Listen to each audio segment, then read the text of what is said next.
Is August 19, 2025.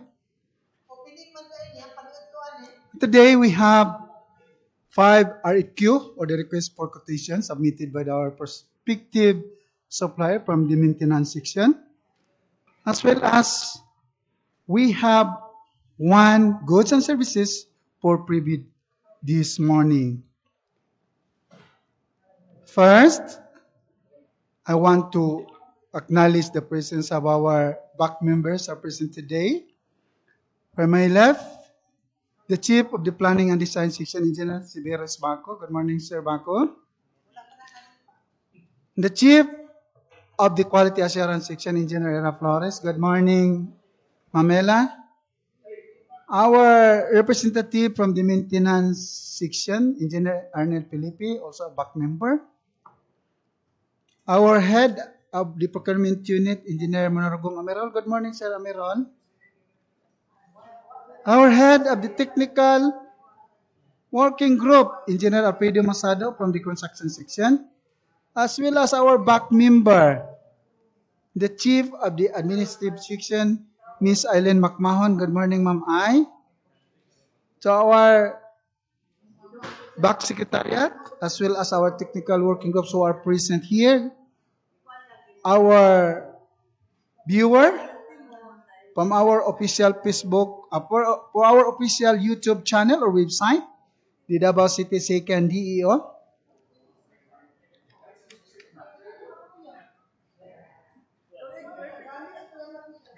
The opening of the RFQ or the request for quotation submitted by our prospective supplier is in accordance with the Department Order Number 6 Series of 2024. The subject is YouTube live streaming, posting of video uploading of DPWH procurement activities and post-contract award disclosure of reporting.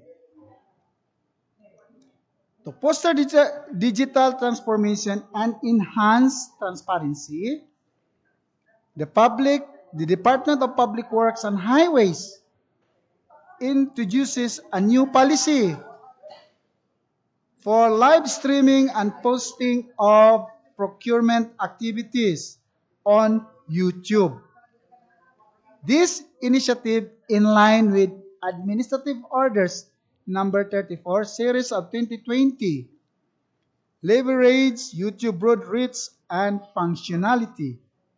This marks a significant shift of the department communication approach, especially following the closure of various DPWH Facebook pages. The key aspect of policy includes the following. So we will start. Today, we have 5 RFQ or the request for quotation submitted by our prospective supplier. For first RFQ, number 2025-08-040, Inducer, Maintenance Section. Approved budget for the contract is 996,673 pesos. Particularly, procurement of construction materials, supplies for the repair, maintenance of national roads, bridges, patching concrete pavement, cold mix asphalt along Calinan-Baguio-Cadalian Road under PR number 2025-08-042 dated 08/01/2025. We have 3 interested participating supplier. First is Lavyang Construction Supply. presented by Rachel Birano. The second is Kai Likin Construction Supply. Kai Likin. Kai Likin. Likin ba yun? Presented by Mylene Solver. And third is FGI Construction Parts and Supply Corporation. Presented by Camille. Asa naman ni Bimahay?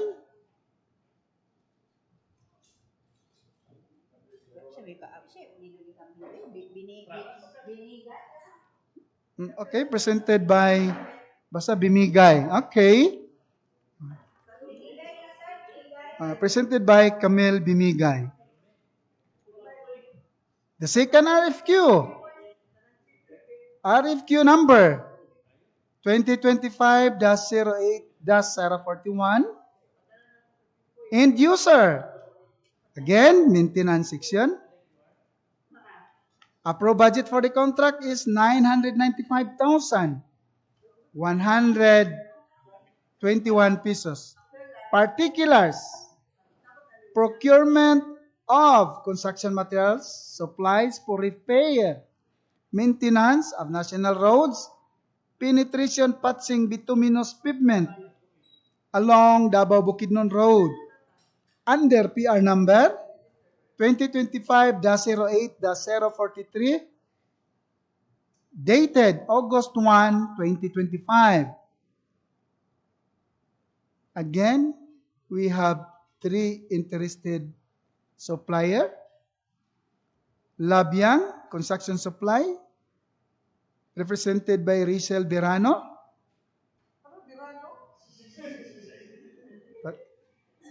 Second is Kailikin Construction Supply, represented by Mylene Solver. And third is FGI Construction Parts and Supply Corporation, represented by Camille Binigay. Next, request for quotation or RFQ number 2025-08-042. End user again is the maintenance section. Approved budget for the contract is 998,600 pesos. In particulars, procurement of construction materials, supplies for the repair maintenance of national roads and bridges, patching concrete pavements, cold mix asphalt along Davao Bukidnon Road under PR number 2025-08-044 dated August 1, 2025. We have also 3 interested supplier. First is Labyang Construction Supply, represented by Rachel Birano. Second is Kailikin Construction Supply, represented by Mylene Solver. And third is FGI Construction Parts and Supply Corporation, represented by Camille Binigay. Next, RFQ. With RFQ number 2025-08-043, end user, maintenance section. Approved budget for the contract is 989,986 pesos. In particulars, procurement of construction materials, supplies for the repair, maintenance of national roads, crack and joint sealing of concrete pavements along Davao Bukidnon Road under PR number 2025-08-045 dated August 1, 2025. We have also 3 interested supplier. Lavyang Construction Supply, represented by Rachel Birano. The second is Calinan Construction Supply, represented by Mylene Solber.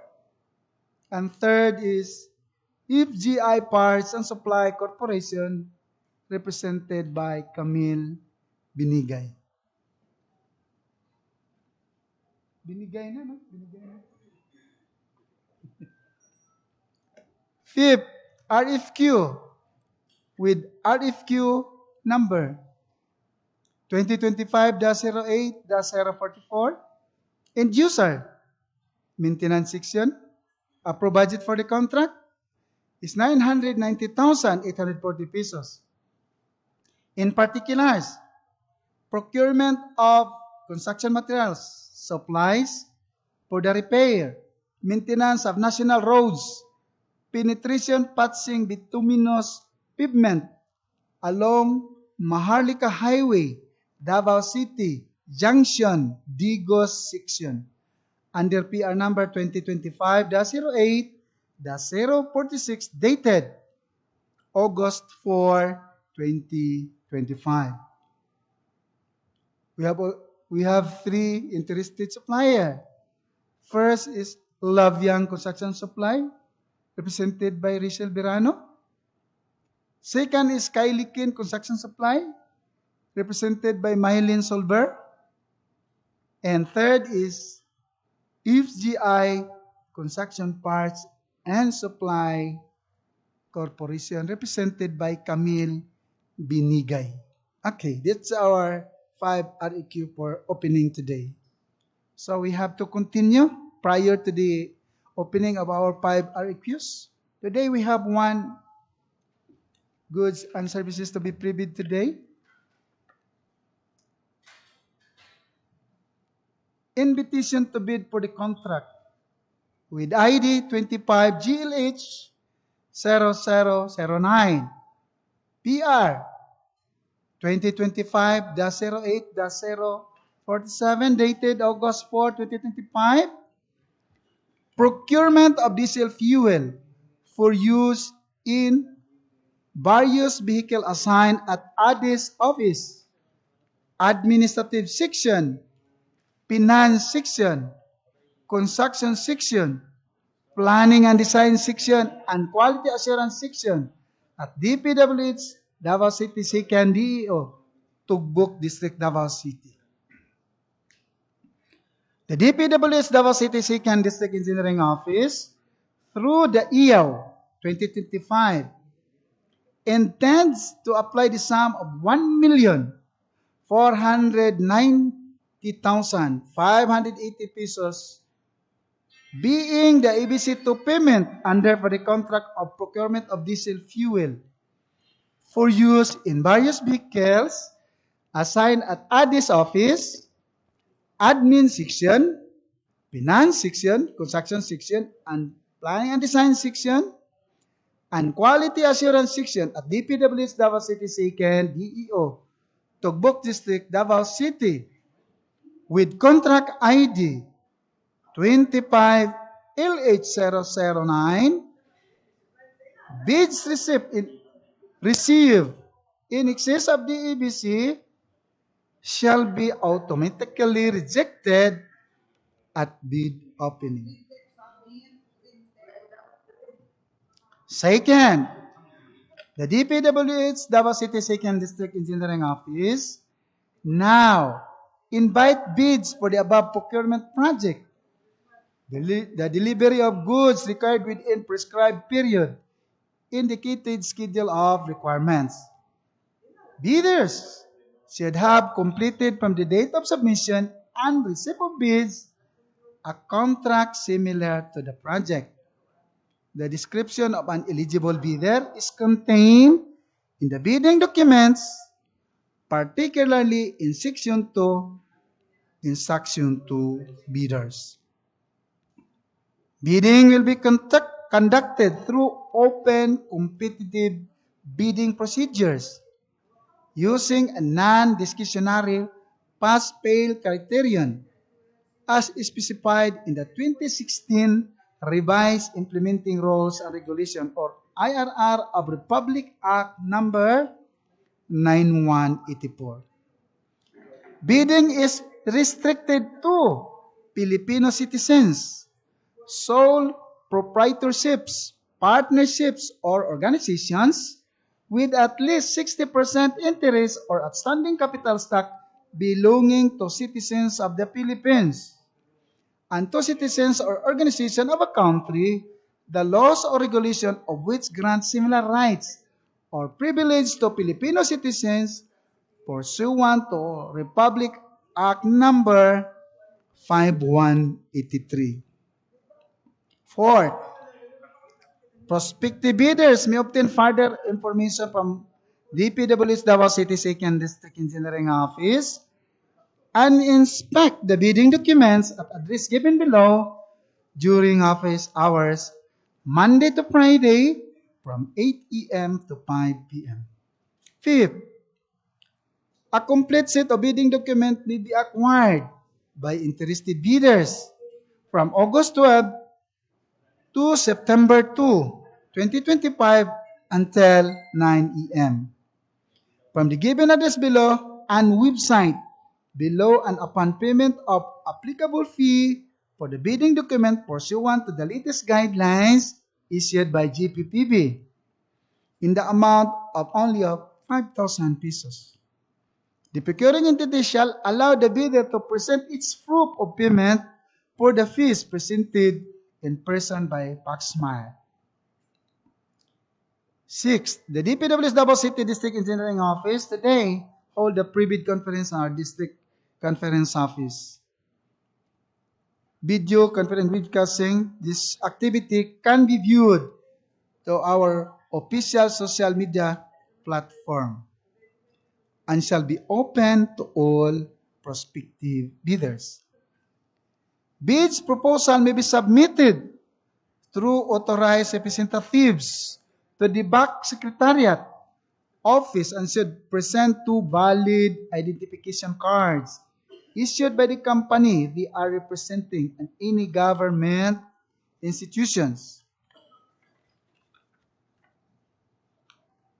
7. Bids must be duly received by the back secretariat through manual submission at the office address indicated below on or before September 2, 2025 until 10 a.m. Late bids shall not be accepted. 8. All bids must be accompanied by a bid security in any of acceptable forms and in the amount stated in ITV Clause 14.9. Bid opening shall be this coming September 2, 2025 until 10 a.m. at the given address below or via official social media of this office. Bids will be open in the presence of bidders' representative who choose to attend the activity. 10. The Davao City 2nd District Engineering Office reserves the right to reject any and all bids, declare a failure of bidding, or not award the contract at any time prior to contract award in accordance with Section 35.6 and 41 of the 2016 revised IRR of RE number 9184 without thereby incurring any liability to the affected bidder or bidders. For further information, please refer to our head procurement unit, Engineer Monarugong Ameral, Department of Public Works and Highways, Davao City 2nd District Engineering Office, Tirol Street, Tugbok, Davao City, with telephone number 082-293-0551 or email at dpwhtugbok@yahoo.com. Or also you may visit our following website for downloading a bidding document at PhilGips, www.philgips.com DPWH.gov.ph.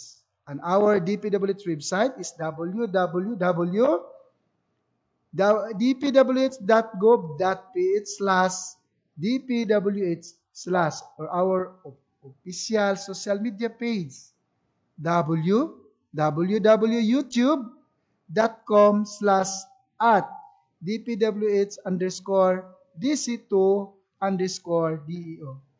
Signed, Rinaldo Amores, the Chief of Construction back Vice Chairman. So, that's all for the pre-bid conference. So, we'll request our back secretariat or member sa ato ang mga technical working group to open the RFQ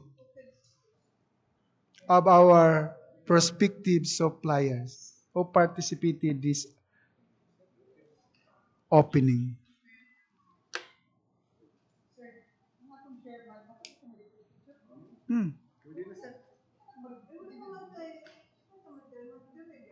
Yun sa i-reconstitute na to.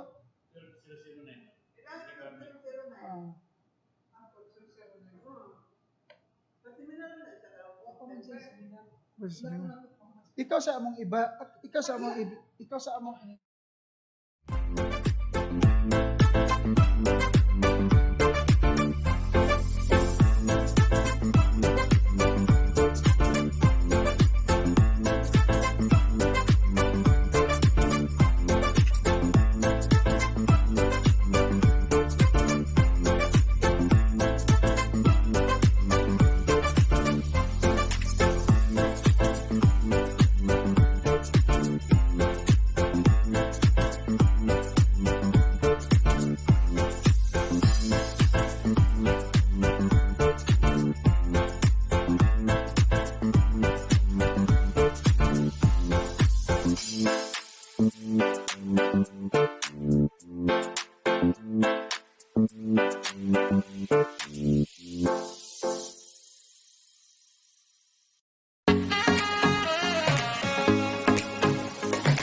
We have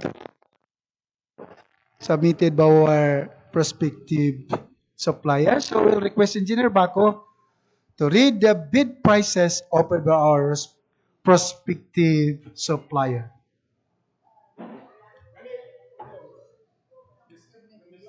Thank you, Mr. Vice Chair.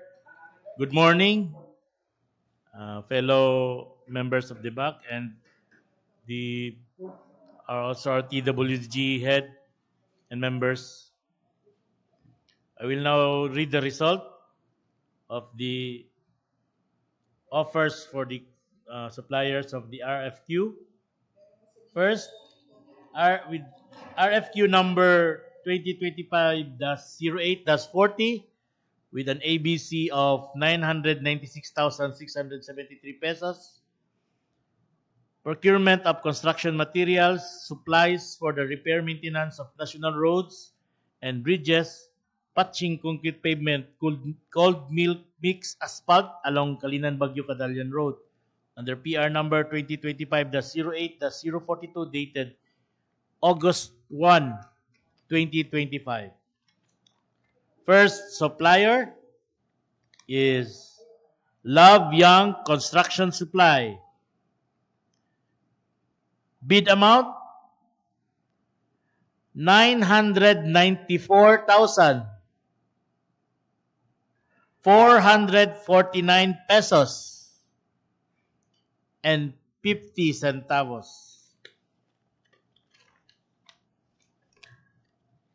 Second supplier, FZI Construction Parts and Supply. Bid amount 995,742 pesos.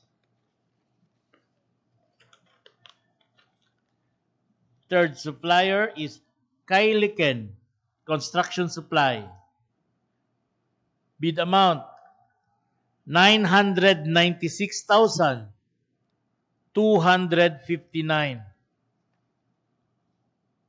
pesos only.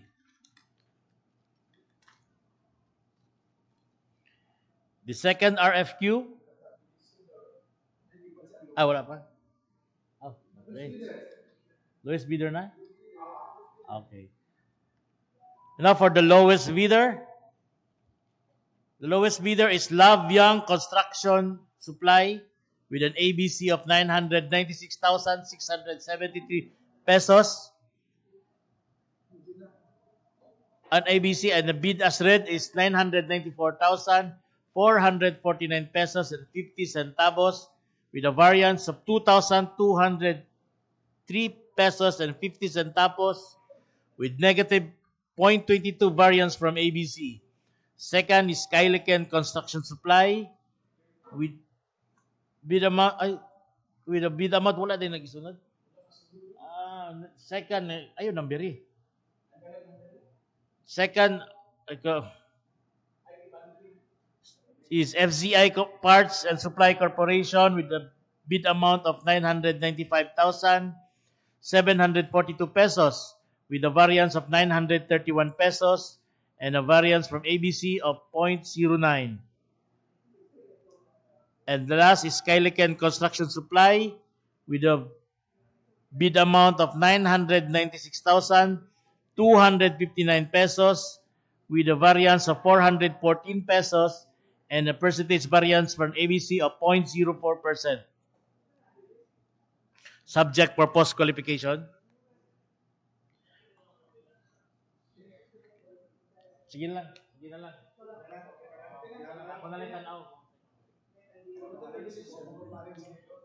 Next RFQ with number 2025-08-041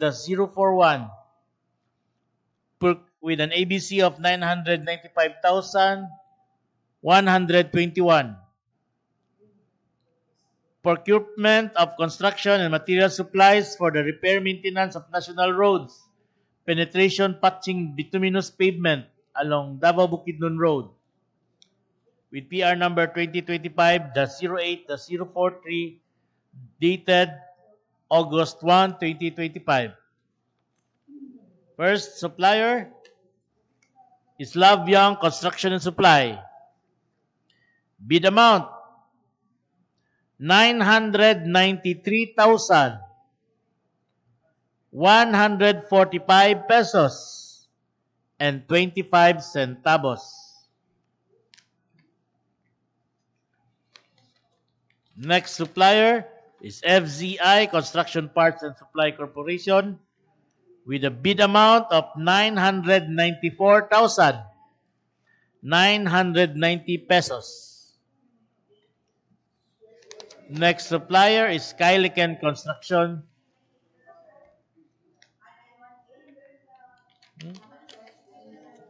994,990.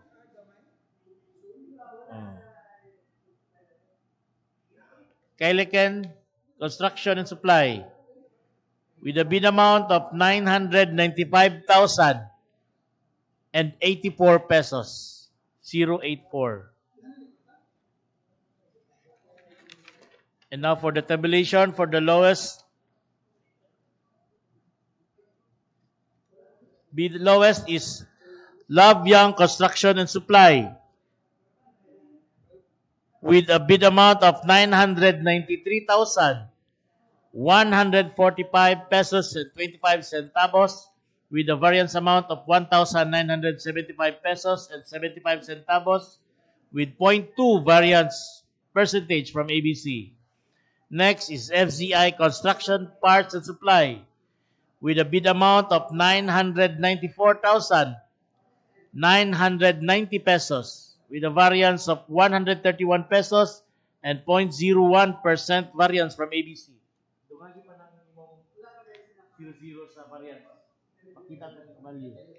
And last is Calinan Construction Supply with a bid amount of 995,084 pesos with a variance of 37 pesos and a variance percentage of 0.004% per ABC, subject for post-qualification. For the next RFQ with number 2025-08-042 with an ABC of 998,600 pesos. The procurement of construction materials and supplies for the repair maintenance of national roads and bridges, patching concrete pavement, cold mix asphalt along Davao Bukidnon Road with PR number 2025-08-044. 042 lagi na.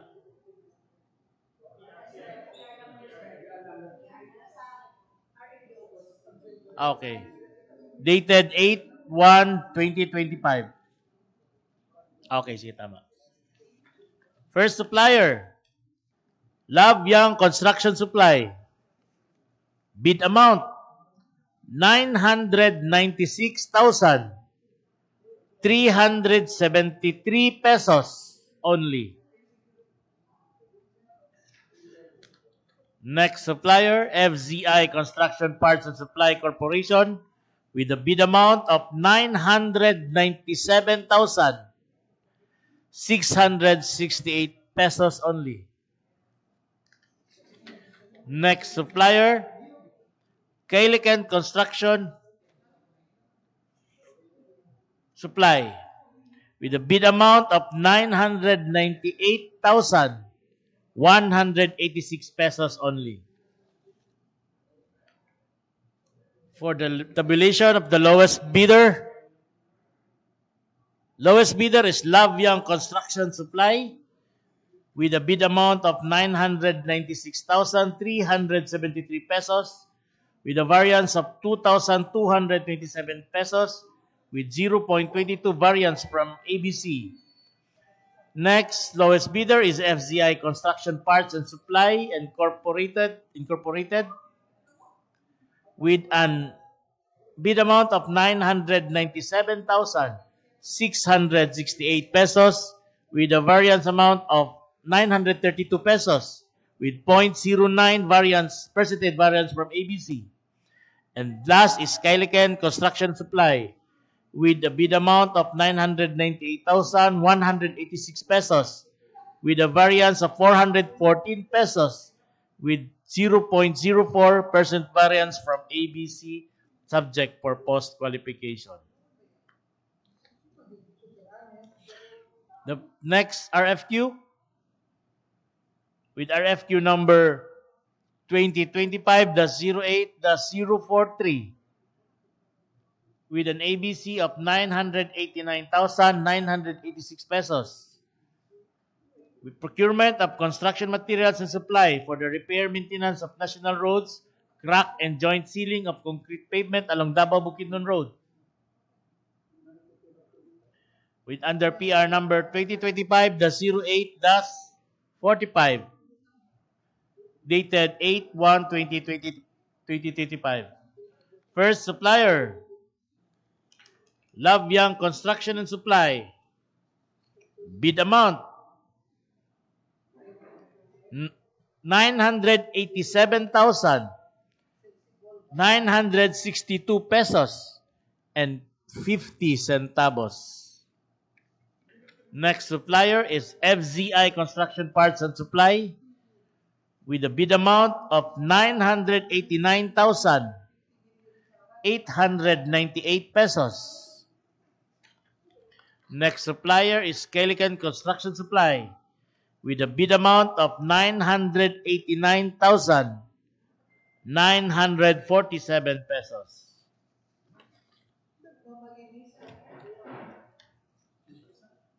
For the tabulation of the lowest bidder is Love Young Construction and Supply with a bid amount of 987,962 pesos and 50 centavos with a variance amount of 2,023 pesos and 50 centavos with 0.2% variance from ABC. Next Lowest bidder is FZI Construction Parts and Supply with a bid amount of 989,898 pesos with a variance amount of 88 pesos with 0.01 percentage variance from ABC. And last is Calican Construction Supply with a bid amount of 989,947 pesos with 39 pesos variance from ABC and 0.004% variance from ABC subject for post-qualification. And the last RFQ with RFQ number 2025-08-44 with ABC of 990,840 pesos. 40 pesos. Procurement of construction supplies, material supplies for the repair maintenance of national roads, penetration patching bituminous pavement along Maharlika Highway, Davao City, Junction Digo section, with PR dated 2025-08-046, 8/4/2025. 8/4/2025. Oh, 8/1 man lagi. 8/4. Oh. First supplier is Love Young Construction and Supply.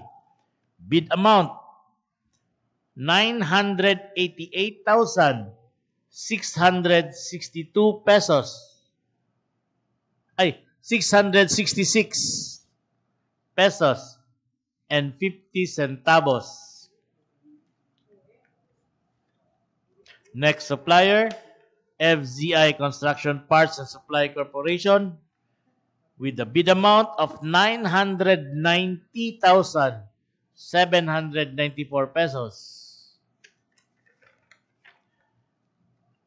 Next is Calican Construction Supply with a bid amount of 990,840 pesos. For the tabulation of the lowest bidder, the lowest bidder is Love Young Construction Supply with a bid amount of 188,666 pesos and 50 centavos. Wala na po. Same ang iyang.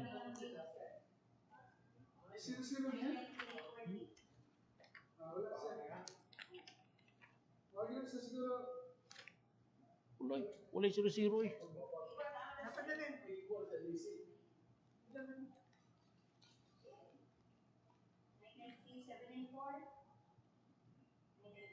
Oh, wala. 794.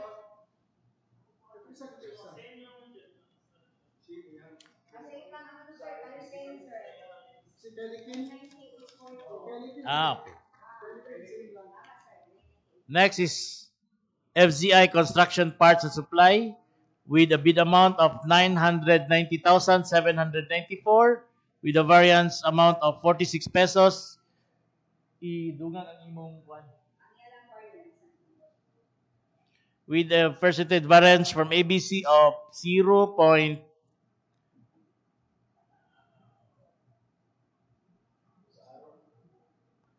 I-click sa ng bidder na.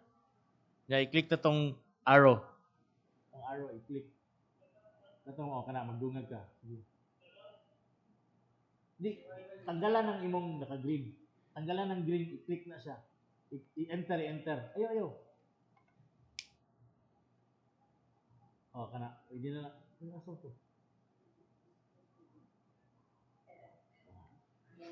With a variance percentage of 0.005. Next is Calican Construction and Supply with no variance and no percentage variance from ABC because his bid amount is equal to the ABC. That's all, Mr. Vice Chair.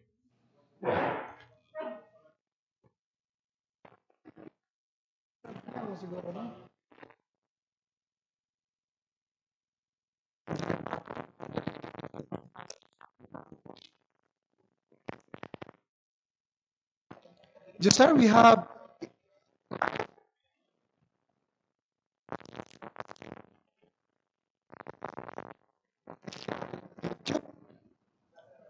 Channel, wala? Okay. So, members of the Secretariat and Technical Working Group, thank you for coming. We have presented and completed prospective supplier as well as private confidence of our one project this morning.